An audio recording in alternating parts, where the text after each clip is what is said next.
Assalamualaikum warahmatullahi wabarakatuh. Apa kabar semuanya? Saya doakan semoga Anda dan kita semua senantiasa diberikan kesehatan dan semoga Allah senantiasa memudahkan urusan kita.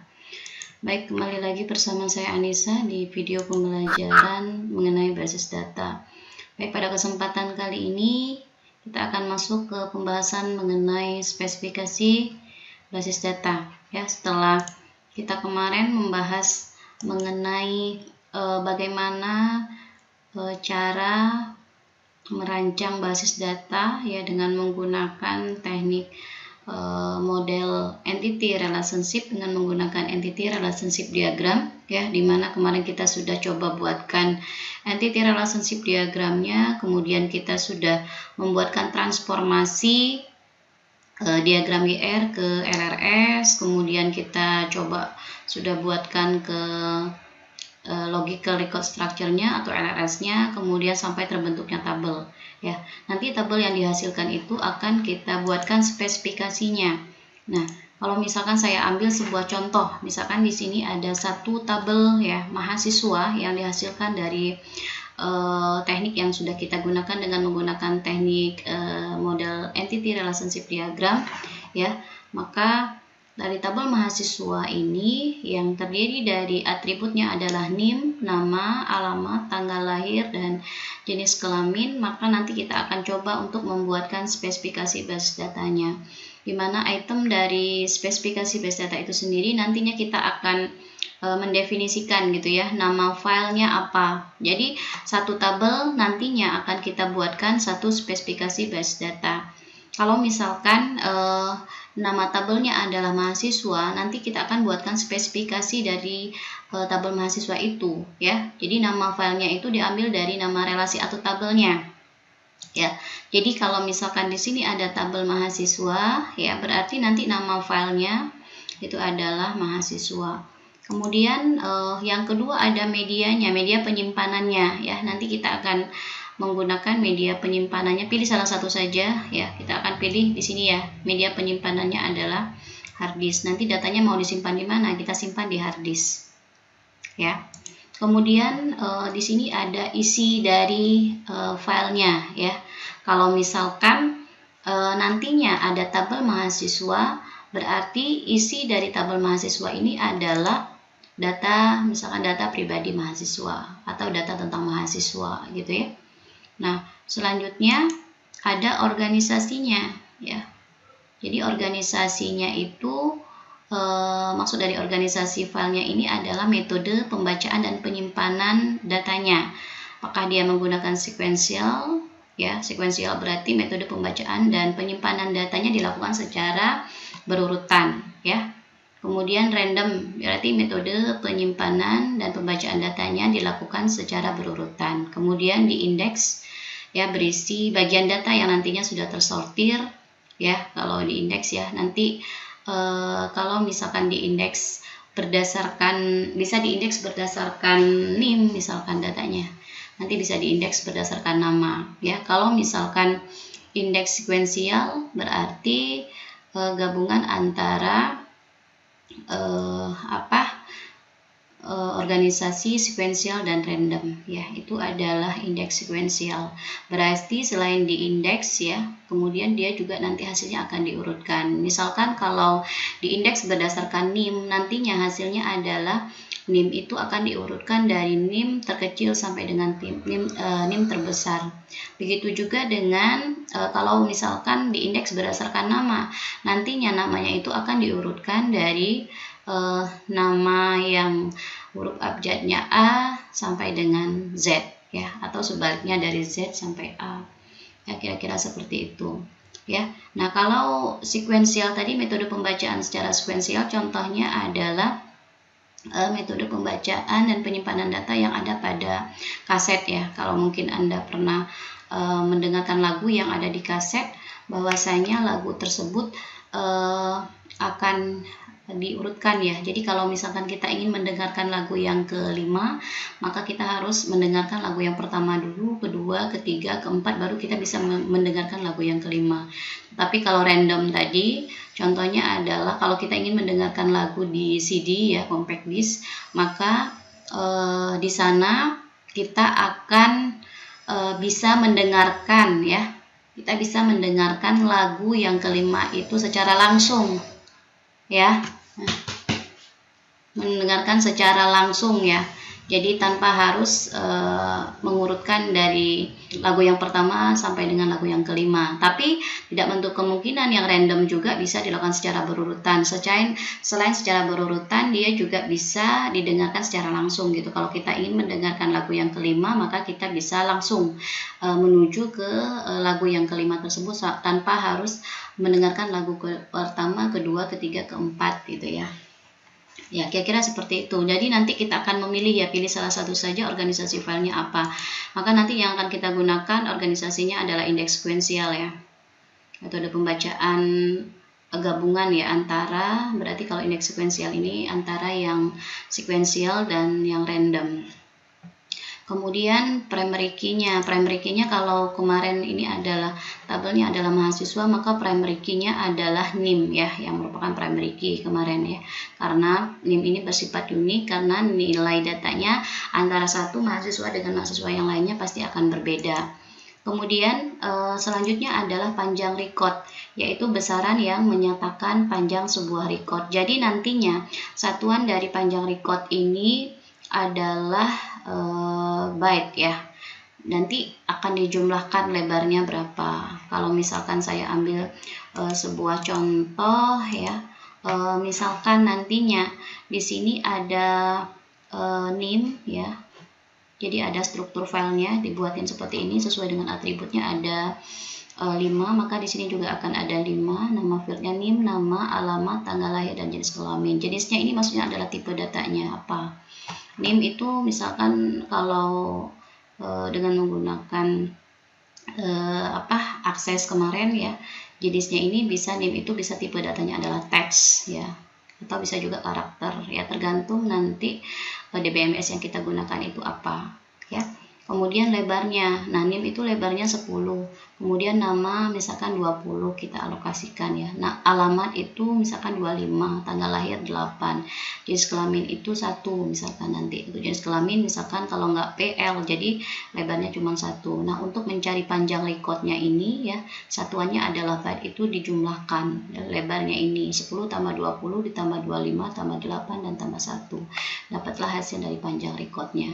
Nah, setelah panjang recordnya kita ketahui dan satuannya adalah byte, kemudian jumlah recordnya. Jumlah recordnya itu adalah satuannya adalah record. Jadi nantinya ada berapa record sih diperkirakan untuk tabel mahasiswa ya. Tabel mahasiswa itu nanti kira-kira dalam jangka waktu umur sistemnya misalkan 5 tahun ya, ada berapa jumlah recordnya ya. Nah, untuk mengetahui jumlah recordnya ini dari masing-masing tabel, nantinya kita harus bisa menentukan ya mana yang merupakan tabel master ya, kemudian mana yang merupakan tabel transaksi atau file transaksi, dan mana yang merupakan tabel detail ya, karena masing-masing punya cara perhitungan yang berbeda untuk menghitung jumlah record, yaitu besaran yang menyatakan jumlah record maksimum. Jadi kalau misalkan nantinya filenya master dan transaksi, cara perhitungannya akan berbeda dengan yang file detail ya. Nah, yang mana yang termasuk file master? Kalau kita lihat kemarin yang mahasiswa merupakan file master ya. Cirinya adalah biasanya yang untuk file master ini jarang terjadinya perubahan data ya. Kemudian kalau file transaksi biasanya frekuensi perubahan datanya itu sering ya, itu file transaksi. Nah kalau file detail biasanya itu adalah yang relasi jadi tabel ya, biasanya itu adalah file detail. Jadi nanti akan berbeda cara menghitungnya dengan yang file master dan transaksi. Kalau file master contohnya mahasiswa ya, mahasiswa ini termasuk file master. Cara menghitung jumlah recordnya berarti ini ya rumusnya ya. Jadi jumlah data sekarang ditambah pertambahan datanya dikalikan dengan umur sistem ya. Jadi kalau misalkan saya ambil sebuah contoh ya, misalkan ini tabel mahasiswa ya, jumlah data sekarangnya ada berapa ya, jumlah data sekarangnya ada misalkan jumlah data sekarangnya misalkan untuk saat ini ada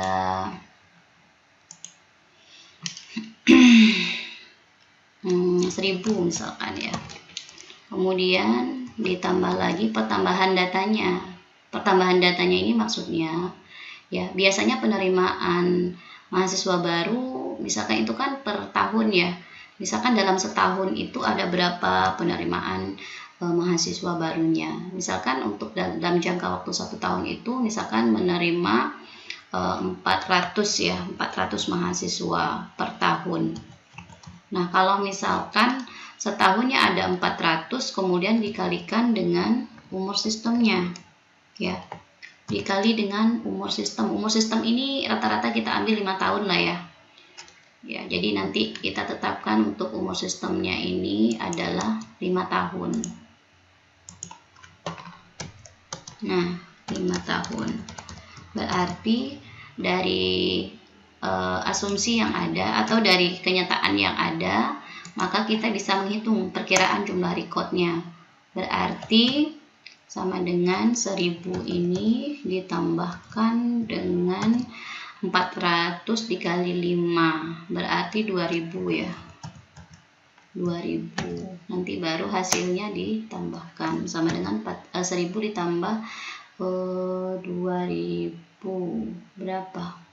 Berarti 3000 ya, dan satuannya adalah record ya. Oke, kira-kira seperti itu ya. Jadi nanti jumlah recordnya itu adalah berapa? 3000 record ya. Nah, kalau yang untuk file transaksi berbeda lagi. Kalau mungkin kita ambil sebuah contoh lagi, misalkan kasus ya, seperti yang sudah kita bahas di pekan sebelumnya, misalkan ada tabel apa lagi misalkan. Oke, kita ambil sebuah contoh tabel mana ya. Nah, sini ya. Oke, ini misalkan nih. Kemarin ada tabel apa aja yang ada di sini? Tabel supplier ya, tabel pesanan, tabel minta, tabel barang, ada tabel faktur, tabel penerimaan, dan tabel isi ya. Jadi nantinya yang merupakan tabel master itu supplier, pasti tabel master ya. Kemudian file apa? Pesanan. Nah, pesanan ini merupakan file transaksi. Nah, kalau misalkan kita ambil sebuah contoh lagi ya, kalau misalkan kita ingin menghitung jumlah recordnya ya, menghitung jumlah record untuk file apa tadi itu supplier misalkan, gimana caranya? Kalau misalkan tadi ada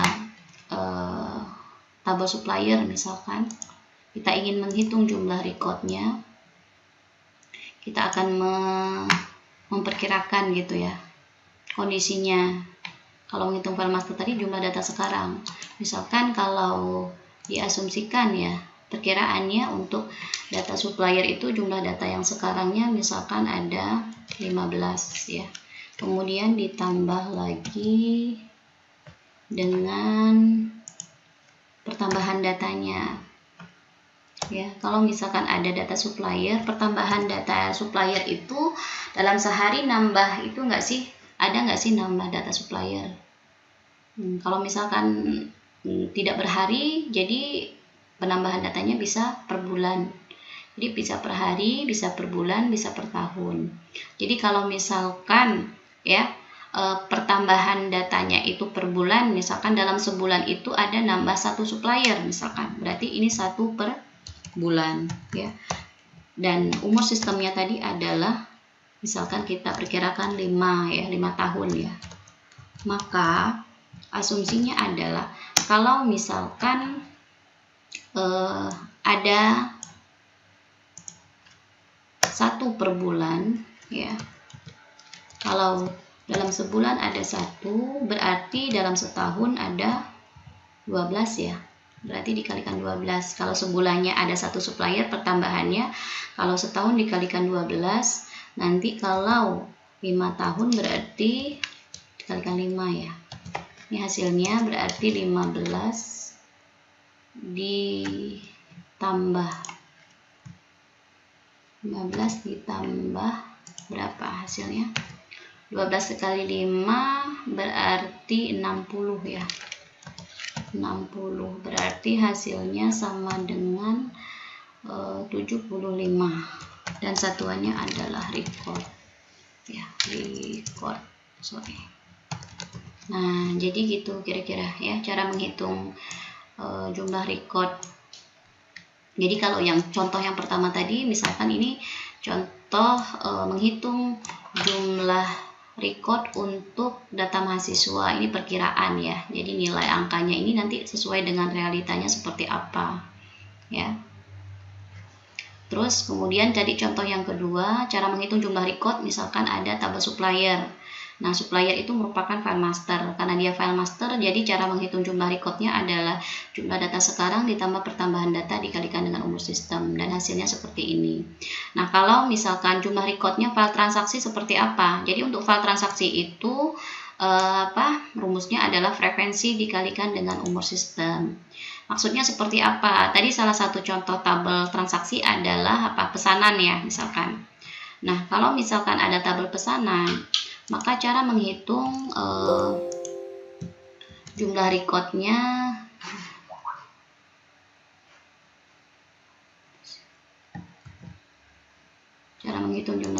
gimana?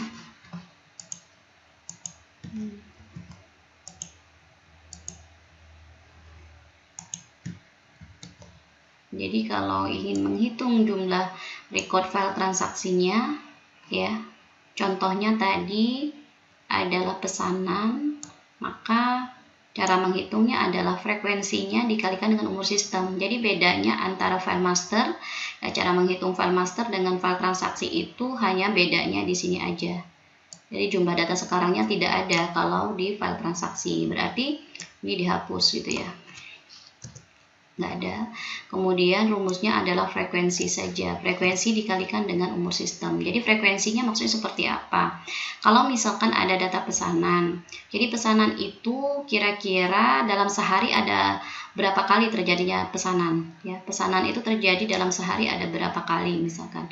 Oh, misalkan kalau dalam seharinya itu kira-kira pesanannya ada 20 pesanan misalkan per hari ya, rata-rata 20 pesanan per hari, berarti dikalikan dengan umur sistemnya. Umur sistemnya tadi adalah 5 tahun ya, kita ambil ya. Nah, kemudian kalau asumsinya tadi ada 20 per hari ya, kenyataannya ada 20 per hari, perkiraannya berarti dalam sehari ada 20, berarti dalam sebulan itu dikalikan dengan 30 ya, karena ada 30 hari ya. Jadi kalau dalam seharinya ada 20, berarti dalam sebulannya kan ada 30 hari tuh. Nah, dikalikan dengan 30, kemudian baru dikalikan dalam setahun ada berapa, berarti dikalikan 12. Berarti untuk setahunnya kan berarti ada 20 dikali 30 ya, dalam sebulan ada 30 hari, kemudian dikalikan dengan 12. Baru dengan nanti dikalikan dengan 5 tahun. Kalau 5 tahun ada berapa? Berarti di sini hasil perhitungannya ada berapa? 600 dikali 60. Berapa ya nih? Ini kali sini berarti 326, 600 dikalikan dengan 60. Berapa hasilnya nih? Sama dengan 36.000 ya, 36.000 dan satuannya adalah record. Jadi perkiraannya adalah jika dalam sehari, misalkan frekuensinya ada 20 ya dalam sehari, maka dalam jangka waktu 5 tahun akan ada 36.000 record yang dihasilkan ya pada tabel pesanan tadi. Nah, kemudian setelah kita mengetahui ya cara menghitung jumlah record file transaksi, bagaimana caranya menghitung file detail, yang mana yang termasuk file detail. Kalau mungkin kemarin kita sudah bahas mengenai yang ini ya, maka supplier merupakan tabel master, ini merupakan file transaksi, kemudian minta ini termasuk file detail. Bagaimana cara menghitung tabel minta ya, cara menghitung jumlah recordnya. Maka cara menghitung jumlah recordnya adalah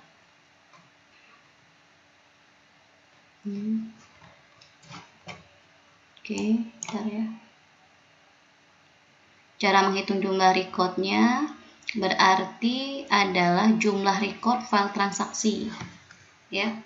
Jadi jumlah record file transaksi mana ya? Jumlah record file transaksi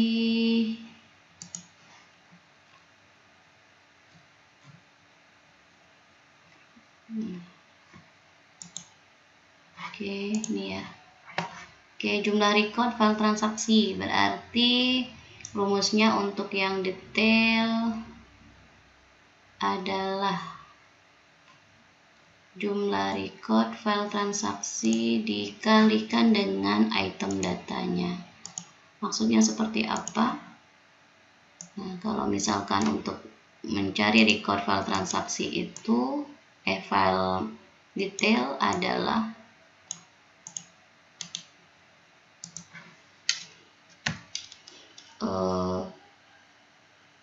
jumlah record yang pesanan ya, karena isi tadi berhubungan dengan entitas pesanan ya, tabel pesanan. Maka nanti cara menghitung jumlah recordnya adalah 36.000 dikalikan dengan item data ya, dikalikan dengan item data ya. Kemudian item datanya maksudnya seperti apa? Kalau mungkin di pesanan itu kan isinya barang ya, jadi nanti ya di pesanan itu ada berapa banyak item barang yang biasa dipesan oleh supplier, yang dipesan ke supplier. Berarti ada berapa item barang, saya ulangi ya, ada berapa item barang yang nantinya biasa dipesan ke supplier. Misalkan rata-rata yang dipesan ke supplier itu item barangnya misalkan ada 10 ya, maka nantinya 36.000 ini dikalikan dengan 10 item data tadi dan hasilnya adalah 360.000 dan satuannya adalah record ya, kira-kira seperti itu. Ini untuk menghitung tadi ya, untuk yang file master sama dengan yang ini ya. Ini tadi adalah file master mahasiswa, ini file master supplier tadi contohnya. Yang ini adalah untuk menghitung file transaksi, contoh transaksinya adalah pesanan. Nah, yang ini tadi adalah isi ya, file detail yang relasi jadi tabel ya. Cara menghitungnya tadi adalah jumlah record file transaksi yang ini ya dikalikan dengan item datanya, dikalikan dengan 10 misalkan ya, maka hasilnya adalah 360.000 record ya. Kira-kira begitu cara menghitung jumlah recordnya ya. Mungkin itu saja ya untuk penjelasan mengenai jumlah record ya. Jumlah recordnya tadi sudah dijelaskan ya, apakah dia termasuk file master, file transaksi, dan file laporan. Setelah itu strukturnya seperti ini. Jadi strukturnya ada nama fieldnya, jenisnya atau tipe datanya, lebarnya berapa. Ini juga bisa dikosongkan saja. Ini adalah keterangan mengenai atributnya ini. Ya, NIM itu kan disingkat ya. Berarti keterangannya adalah nomor induk mahasiswa, nama berarti nama mahasiswa, dan sebagainya. Ini adalah keterangan mengenai atribut yang ada di sini. Ya, mungkin itu saja ya penjelasan untuk pertemuan kita kali ini ya. Terima kasih atas perhatiannya. Insyaallah kita ketemu lagi di video pembelajaran selanjutnya. Assalamualaikum warahmatullahi wabarakatuh.